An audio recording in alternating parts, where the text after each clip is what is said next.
اما بعد فاعوذ باللہ السمیع العلیم من الشیطان الرجیم بسم اللہ الرحمن الرحیم یا ایہا الذین آمنوا اتقوا اللہ حق تقاتہ ولا تموتن الا وانتم مسلمون وقال رسول اللہ صلی اللہ علیہ وسلم انما بعثت لاتمم مکارم الاخلاق۔ بہت ہی محترم اور مکرم میرے بزرگوں اور بھائیوں عزیزوں، دو باتیں ہیں جو میں آپ کے سامنے رکھنا چاہتا ہوں اور امید رکھتا ہوں کہ توجہ سے آپ سنیں گے، اور اللہ رب العزت سے دعا ہے کہ مجھے کہنے والے کو اور آپ سب سننے والوں کو اللہ رب العزت عمل کی توفیق عرضاں فرمائے۔ آمین۔ پہلی آیت جو میں نے تلاوت کی ہے یہ سورہ آل عمران کی آیت ہے۔ رسول اکرم صلی اللہ علیہ وسلم کا ہر خطبہ، اس میں رسول اکرم صلی اللہ علیہ وسلم یہ آیت اور اس کے ساتھ دو آیتیں اور جن کے اندر اللہ رب العزت کے تقوی کا حکم دیا گیا ہے، یہ تلاوت کیا کرتے تھے۔ اس کا معنی یہ ہوا کہ یہ آیت رسول اکرم صلی اللہ علیہ وسلم کے ہر خطبے کا حصہ ہوتی تھی، اور رسول اکرم صلی اللہ علیہ وسلم جس کسی صحابی مکرم کو رضی اللہ تعالی عنہ کسی لشکر کا، کسی مہم کا سربراہ بنا کر روانہ فرماتے تھے تو اسے سب سے پہلے جس کی تاکید اور تلقین فرماتے تھے وہ یہ تھی کہ اتق اللہ، اللہ سے ڈرتے رہنا۔ اور یہ اہتمام اس قدر کیوں ہے؟ سوچنے کی بات ہے۔ یہ اس لیے ہے کہ اللہ رب العزت نے قرآن مجید میں سورۃ النساء کے اندر یہ حقیقت بیان فرمایا وَلَقَدْ وَصَّيْنَا الَّذِينَ أُوتُوا الْكِتَابَ مِنْ قَبْلِكُمْ وَإِيَّاكُمْ أَنِ اتَّقُوا اللَّهَ۔ وَلَقَدْ وَصَّيْنَا الَّذِينَ أُوتُوا الْكِتَابَ مِنْ قَبْلِكُمْ، فرمایا جو تم سے پہلے تھے انہیں دین و شریعت اور کتابیں دی گئی، انہیں بھی ہم نے یہی وصیت کی تھی۔ وَلَقَدْ وَصَّيْنَا الَّذِينَ أُوتُوا الْكِتَابَ مِنْ قَبْلِكُمْ وَإِيَّاكُمْ، اور تمہیں بھی یہی وصیت کر رہے ہیں، ان اتقوا اللہ، کہ اللہ سے ڈرتے رہنا۔ یہ اللہ کی وصیت ہے، یہ رسول اللہ صلی اللہ علیہ وسلم کی وصیت ہے، اور یہ نبی صلی اللہ علیہ وسلم کے ہر خطبے کا حصہ ہے۔ اس کا معنی یہ ہوا کہ یہ چیز ہمیں کسی وقت بھی فراموش نہیں کرنی چاہیے، اس سے غافل نہیں ہونا چاہیے، اور اس کی حقیقت کو سمجھنا چاہیے کہ ہم سے مطلوب کیا ہے، اللہ رب العزت ہم سے کیا چاہتے ہیں۔ علماء نے یہ لکھا ہے اللہ کا تقوی، اس کا معنی یہ ہوتا ہے کہ جو اللہ کے احکام ہیں، عقیدے کے بارے میں، عبادات کے بارے میں، معاملات کے بارے میں، معاشرت کے بارے میں، سیاست و حکومت کے بارے میں، تجارت و معیشت کے بارے میں، جتنے بھی زندگی کے شعبے ہیں ان کے اندر جو اللہ کا حکم ہے سبحانہ و تعالی اس کو پورا کیا جائے۔ کس لیے؟ اس کی رضا کے لیے، صرف اسے راضی کرنے کے لیے۔ کیسے؟ جیسے اس نے سکھایا ہے، جیسے اس نے بتایا ہے، تعلیم دی ہے، ہدایت دی ہے، اور جیسے اللہ کے نبی صلی اللہ علیہ وسلم اور اللہ کے رسول علیہ الصلاۃ والسلام نے پہنچایا ہے، کر کے دکھایا ہے اور لوگوں کو سکھایا ہے، اس طرح اس حکم کے اوپر عمل کرو۔ ایک پہلو اللہ کے حکم پر عمل کرنا، اللہ کی رضا کے لیے، اللہ کے بتائے ہوئے طریقے کے مطابق، اور دوسرا پہلو یہ ہے کہ جس چیز سے اللہ رب العزت نے روک دیا ہے، منع فرما دیا ہے، اس کو چھوڑ دو، ادھر نہ جاؤ، اس سے بچ جاؤ، اس سے ہٹ جاؤ۔ کس لیے؟ اللہ کی ناراضگی سے بچنے کے لیے۔ یہاں امر پہ عمل کرنا ہے اس کی رضا حاصل کرنے کے لیے، اور جس چیز سے اس نے روکا ہے اس سے باز رہنا ہے اس کی ناراضگی سے بچنے کے لیے، کہ ناراض نہ ہو جائے۔ تو زندگی کا مقصد کیا ہوا؟ اللہ کو راضی کرنا اور اس کی ناراضگی سے بچنا، اس کے حکموں کو مان کر اور اس کی نافرمانیوں سے بچ کر۔ یہ ہے اللہ کا تقویٰ۔ اس کا مرکز کہاں ہوتا ہے؟ رسول اکرم صلی اللہ علیہ وسلم نے فرمایا، الا سنو ان التقویٰ ہاہنا، التقویٰ ہاہنا، التقویٰ ہاہنا۔ تقویٰ یہاں ہوتا ہے، یہ مرکز ہے تقویٰ کا، یہ مرکز ہے۔ اور یہ دل اس دماغ کا بھی مرکز ہے، اور یہ دماغ پورے جسم کو کنٹرول کرتا ہے۔ اس لیے کہ یہ دل اصل میں مسکن ہے روح کا، روح یہاں ہے، اس دل کے اندر ہے، اور یہ دل دماغ کو متحرک کرتا ہے، اور دماغ جو ہے یہ پورے جسم کو کنٹرول کرتا ہے۔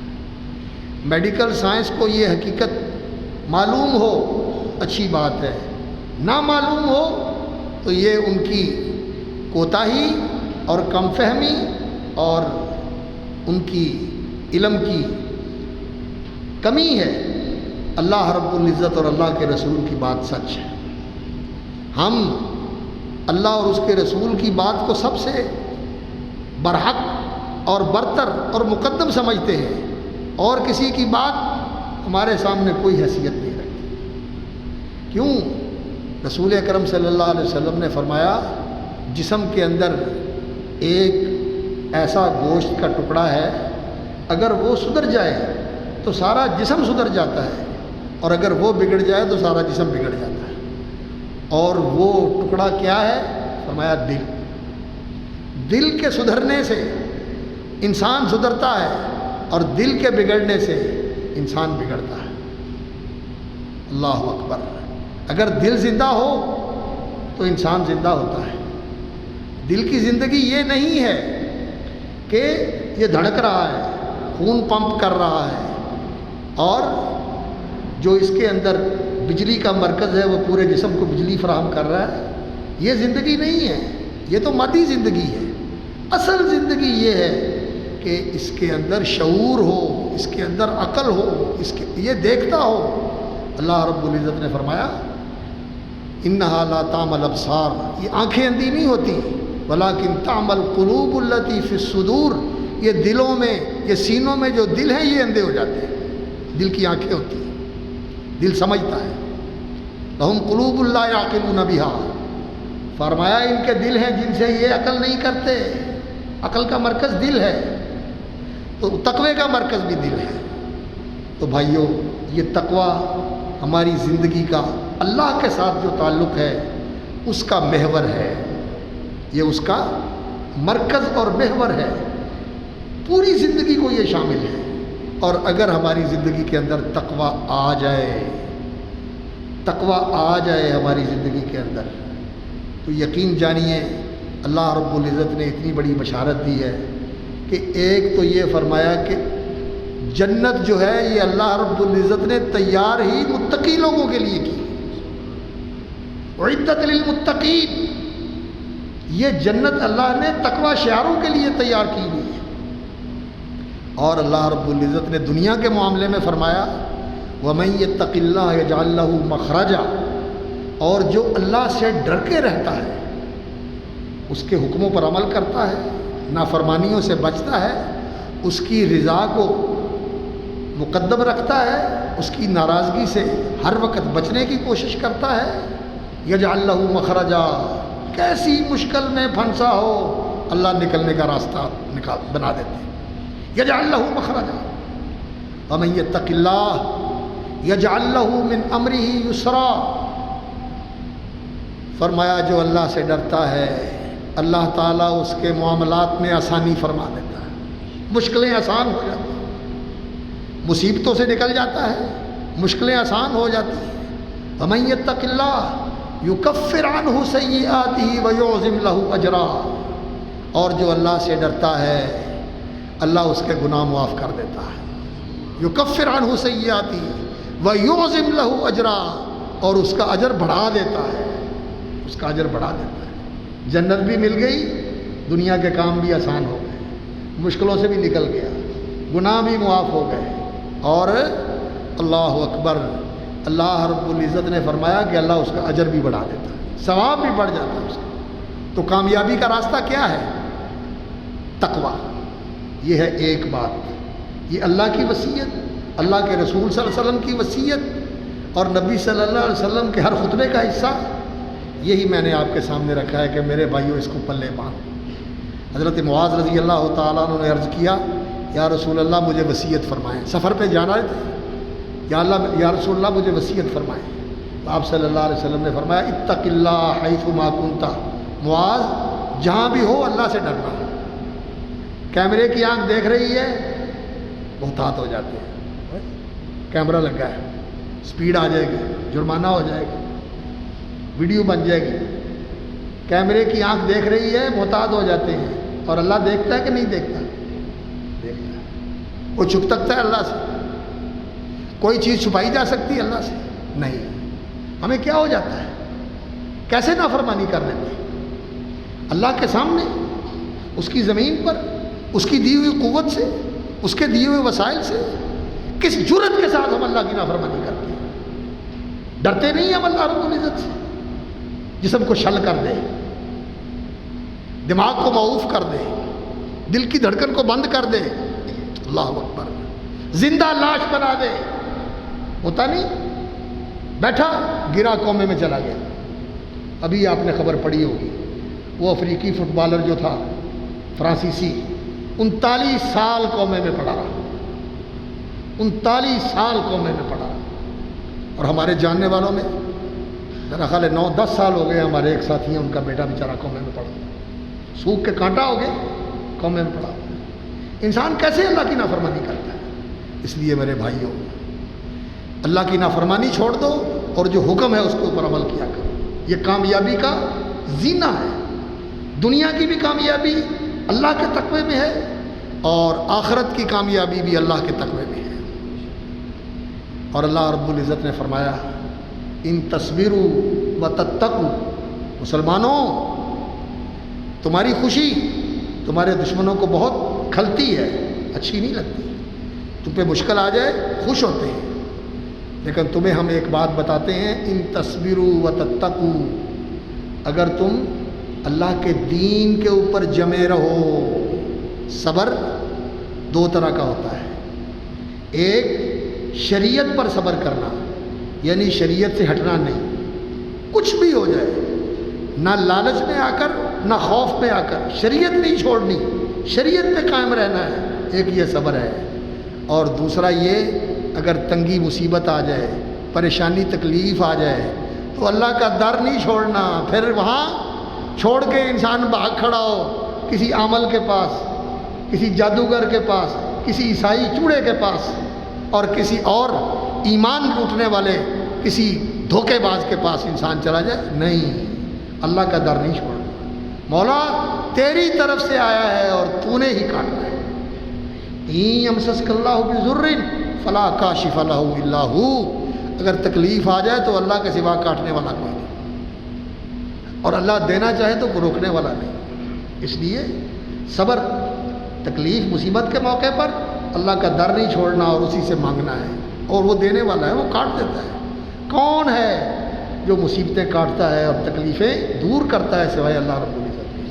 صبر اور تقویٰ اللہ رب العزت کے دین و شریعت اور احکام کی پابندی کرنا، یہ کامیابی کا راستہ ہے۔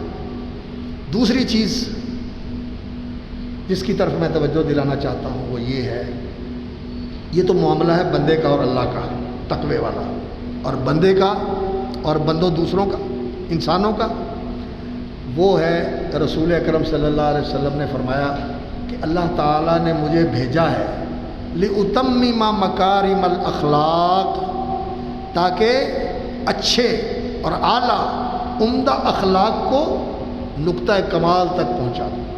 مکارم الاخلاق، کریم کا معنی ہوتا ہے عمدہ اور بہترین چیز، فائنسٹ، بیسٹ، سب سے بہترین، سب سے عمدہ، سب سے اچھی وہ چیز ہوتی ہے کریم، اکرم۔ اللہ اکبر۔ فرمایا جو مکارم الاخلاق ہیں، اور خلق کا معنی کیا ہوتا ہے؟ انسان کا رویہ، انسان کا برتاؤ، انسان کا سلوک، انسان کا بولنا، انسان کا لوگوں کے ساتھ ملنا جلنا، معاملات کرنا، یہ خلق ہوتا ہے، یہ حسن خلق۔ نبی صلی اللہ علیہ وسلم نے فرمایا کہ اللہ نے مجھے بھیجا ہی اس لیے ہے کہ میں اس کو اعلیٰ کمال تک پہنچا۔ ہمارا اخلاق اچھا ہونا چاہیے۔ ہماری زندگی کے اندر تقوی کمزور ہو گیا ہے، دوسروں کا بڑا خیال ہوتا ہے لیکن اللہ کا خیال نہیں ہوتا، اللہ کا لحاظ نہیں ہوتا۔ دوسروں کی ناراضگی کی بڑی پرواہ کرتے ہیں، بچے نہ ناراض ہو جائے، خاندان نہ ناراض ہو جائے، برادری نہ ناراض ہو جائے، اللہ ناراض ہو جائے، کوئی بات نہیں، کسی کی پرواہ نہیں کرنی چاہیے، پہلے اللہ کی پرواہ کریں، پہلے اللہ کو راضی کریں، اس کی ناراضگی سے بچیں۔ ایک حدیث ہے رسول اکرم صلی اللہ علیہ وسلم کی، فرمایا جو اللہ کو راضی کرے اور اللہ کو راضی کرنے کے لیے لوگوں کی پرواہ نہ کرے، اللہ تعالیٰ اسے کسی کا محتاج نہیں رہنے دیتا، اور جو اللہ کو ناراض کر لے اور لوگوں کو راضی رکھنے کی کوشش کرے، فرمایا پھر اللہ تعالیٰ لوگوں کے سپرد کر دیتا ہے۔ بندوں کو بھی کسی نے راضی کیا؟ کبھی راضی ہوئے بندے؟ جتنا مرضی دے لو راضی نہیں ہوتے۔ تو اللہ کو راضی کرنا یہ انسان اپنی زندگی کا مقصد بنا لے، اور اللہ کی مخلوق کے ساتھ وہ معاملہ کرے جو حسن خلق کا تقاضا ہے۔ اور رسول اکرم صلی اللہ علیہ وسلم نے فرمایا کہ سب سے زیادہ جس چیز کی وجہ سے، جس چیز کے سبب سے، جس چیز کے ذریعے سے لوگ جنت میں جائیں گے، وہ دو چیزیں ہیں، تقوی اللہ، ایک اللہ کا تقوی وحسن الخلق، اور دوسرا لوگوں کا اچھا اخلاق۔ آج ہمارا اخلاق نہیں ہے۔ اگر اخلاق ہے مفاد کا ہے، جہاں ہوتا ہے یہ میرے ساتھ معاملہ کرے گا، رشتہ کرے گا، سودا لے گا، مجھے اس کی ضرورت ہے، وہاں بڑا میٹھا اخلاق، بڑا اچھا اخلاق۔ اور جہاں یہ کوئی غرض نہیں ہے، کوئی توقع نہیں ہے، کوئی امید نہیں ہے، مجھے کیا لگے نہیں ہے۔ ہمارے اخلاق کی بنیاد انسانیت ہے، اور انسانیت کے بعد اسلامیت ہے، مسلمانی ہے، ایمان ہے، عقیدہ ہے، دین ہے۔ اس کی وجہ سے ہمارا اخلاق اچھا ہونا چاہیے۔ یہ میرا مسلمان بھائی ہے، یہ میرا اہل توحید بھائی ہے، یہ میرا اہل سنت بھائی ہے، یہ میرا خونی رشتہ دار ہے، یہ میرا قانونی رشتہ دار ہے۔ اچھے اخلاق کا انسان اپنی زندگی کے اندر اہتمام کرے تو رسول اکرم صلی اللہ علیہ وسلم نے فرمایا، اللہ اکبر، انا زعیم، میں ضامن ہوں جنت کے اندر گھر کا۔ کس کے لیے؟ اس بندے کے لیے، لمن ترک المراء وان کان محقا، جو جھگڑے نہ کیا کرے، بیسنا نہیں، جھگڑا نہیں کرنا، مجادلہ نہیں کرنا، بات کی اگلے نے مان لی ٹھیک ہے، نہیں مانی اچھا بھائی اللہ تعالیٰ سمجھ لے، جھگڑا کرنے بیٹھ جانا نہیں، برحق بھی ہو آدمی پھر بھی جھگڑا نہ کرے، چھوڑ دے۔ اللہ تعالیٰ کے رسول صلی اللہ علیہ وسلم نے فرمایا میں اس کے لیے جنت کے مضافات میں سیٹلائٹ ٹاؤن ہوتا ہے، اضافی آبادی، بیرونی آبادی، جنت کی بیرونی آبادی میں اس کے لیے گھر کا ذمہ دار ہوتا ہے۔ جیسے آپ لوگ جو ہے ماشاءاللہ شہر سے نکل کر باہر کالونیاں بنا رہے ہیں، تو اس کے لیے نبی صلی اللہ علیہ وسلم نے فرمایا وہاں میں اس کے لیے جنت کے گھر کا ضامن ہوں، اور اس آدمی کے لیے جنت کے اندر گھر کا ضامن ہوں جو جھوٹ چھوڑ دے، مذاق میں بھی جھوٹ نہ بولے، مذاق میں بھی جھوٹ نہ بولے، سنجیدگی سے جھوٹ بولنا تو بہت بڑا گناہ ہے، مذاق میں بھی جھوٹ نہ بولے۔ اس کے لیے جنت کے اندر گھر کا ضامن ہو، اور جنت کے اعلیٰ ترین مقام پر اس بندے کے لیے میں گھر کا ضامن ہوں جس نے اپنا اخلاق اچھا کر لیا۔ لمن حسن خلقہ، دو باتیں بتائی ہیں بھائی، پلے باندھ لیں، اللہ مجھے بھی عمل کرنے کی توفیق عطا فرمائے اور آپ کو بھی۔ کیا؟ اللہ کا تقوی جہاں ہو سب سے پہلے یہ اللہ راضی ہے، اللہ ناراض تو نہیں ہوگا، اللہ کا حکم کیا ہے، اللہ نے روکا تو نہیں ہے اس بات سے، یہ دیکھنا ہے، یہ جاننا ہے، یہ سمجھنا ہے۔ اگر اللہ کی رضا والا کام ہے تو کر لو، اگر اللہ کی ناراضگی والا کام ہے تو نہ کرو، بے شک کتنا فائدہ ہو، کتنا جی چاہ رہا ہو، کتنا نفع ہو رہا ہو، اللہ کی ناراضگی والا کام نہیں کرنا۔ اگر تقوی ہماری زندگی میں آ جائے، سچی بات یہ ہے کہ رحمتیں اور برکتیں ایسے نازل ہوں کہ ہم سمیٹ نہ سکیں۔ اور دوسرا، لوگوں کے ساتھ اخلاق اچھا کرو، صرف مفاد کے لیے نہیں، صرف ضرورت کے لیے نہیں، اللہ کی رضا کے لیے۔ اور ایک نقطے کی بات بتا کے بات ختم کرتا ہوں، اس کے ساتھ اخلاق اچھا رکھو جس کا تمہارے ساتھ اچھا نہیں، جس کا تمہارے ساتھ اچھا نہیں ہے، جس کا تمہارے ساتھ برتاؤ اچھا نہیں ہے نا۔ لوگ کہتے ہیں جی کو جی ہوتی ہے، بسم اللہ 7 بسم اللہ 100 بسم اللہ۔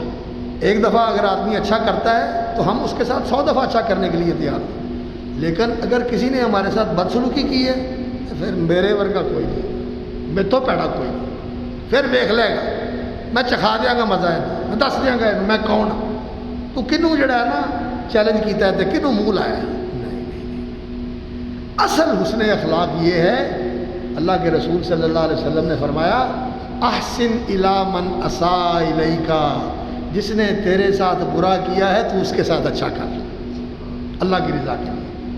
جس نے تیرے ساتھ تعلق توڑا ہے تو اللہ کے لیے اس کو جوڑ، اور جس نے تیرے کام نہیں کیے تو گیا تو اس نے انکار کر دیا، نہیں میں نہیں کرتا، وہ تیرے پاس آ گیا تو بھی ہے نا کہ یاد نہیں وہ کی کیتا سی، نہیں تو کہہ میرے اللہ نے یہ حکم دیا ہے، آ گیا تو اس کی ضرورت پوری کر دو۔ اللہ، یوسف علیہ السلام کی زندگی ایک مثال ہے ہمارے لیے۔ ہم نے تو صرف اس کو حسن و عشق کا قصہ سمجھ کے سارا سنتے ہیں نا، شعر بھی سنتے ہیں اور بڑا مزہ لیتے ہیں۔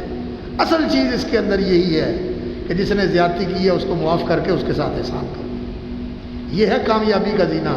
اللہ تعالیٰ کنویں سے نکال کے کہاں پہنچا دیتا ہے اور جیل سے نکال کے اللہ تعالیٰ تخت میں بٹھا دیتا ہے، یہ کامیابی کا زینہ۔ اللہ مجھے اور آپ کو عمل کرنے کی توفیق عطا فرمائے۔ وآخر دعوانا الحمدللہ رب العالمین، سبحان ربک رب العزت عما یصفون، وسلام علی المرسلین، والحمدللہ رب العالمین۔ جزاکم اللہ خیر۔ اللہم لک الحمد ملء السماوات وملء الارض وملء ما بینہما وملء ما شئت من شیء بعد۔ اللہم صلی علی محمد وعلی آل محمد وبارک علی محمد وعلی آل محمد کما صلیت وبارکت علی ابراہیم وعلی آل ابراہیم انک حمید مجید۔ اللہم انا نسألک العفو والعافیۃ والمعافاۃ فی الدنیا والآخرہ۔ اے اللہ ہمیں دنیا اور آخرت میں معافی بھی دے دے اور عافیت بھی دے دے، یا اللہ معافی بھی دے دے اور عافیت بھی دے دے، ہر بیماری اور تکلیف سے محفوظ رکھ اور سارے اگلے پچھلے گناہ معاف فرما دے۔ اللہ ہمارے بیماروں کو شفا عطا فرما، جو یہاں بیٹھے ہیں بیمار ہیں اللہ ان کو بھی عافیت دے، جو گھروں میں بیمار ہیں ان کو بھی صحت دے، اور یا اللہ جو ہسپتالوں میں بیچارے بیمار ہیں لاچار ہیں اللہ ان پہ بھی رحم فرما، اور بالخصوص یا اللہ اس وبا سے ہماری حفاظت فرما، اپنی رحمت سے اس وبا کو اپنی مخلوق سے اٹھا لے، اللہ اپنی مخلوق پہ رحم فرما دے، اللہ اس کورونا کی وبا سے نجات عطا فرما، اور یا اللہ اس سے محفوظ فرما، یا اللہ عافیت عطا فرما۔ اے اللہ ہم فقیر ہیں، اللہ تیرے در پہ بیٹھے ہیں، اللہ ہماری ضرورتیں پوری کر دے، جائز حاجتیں ضرورتیں پوری کر دے، نیک آس مراد پوری فرما دے۔ یا اللہ جن کے اولاد نہیں ہے انہیں نیک اولاد دے دے، اور یا اللہ جن کے نرینہ اولاد نہیں ہے ان کو نرینہ اولاد دے دے۔ یا اللہ جو والدین بچیوں کے رشتے ناطے کے معاملے میں پریشان ہیں ان کے لیے آسانیاں فرما دے، یا اللہ ان کے لیے آسانیاں فرما دے۔ اے اللہ جس بھائی بہن نے، جس دوست عزیز نے جس دعا کے لیے بھی ہمیں کہا ہوا ہے، یا اللہ سب کے حق میں خیر مانگتے ہیں، دنیا اور آخرت کی بھلائی مانگتے ہیں، تیرا رحم اور تیرا فضل مانگتے ہیں، یا اللہ ہماری دعا ان کے حق میں قبول یا اللہ ہماری دعائیں ان کے حق میں قبول فرما۔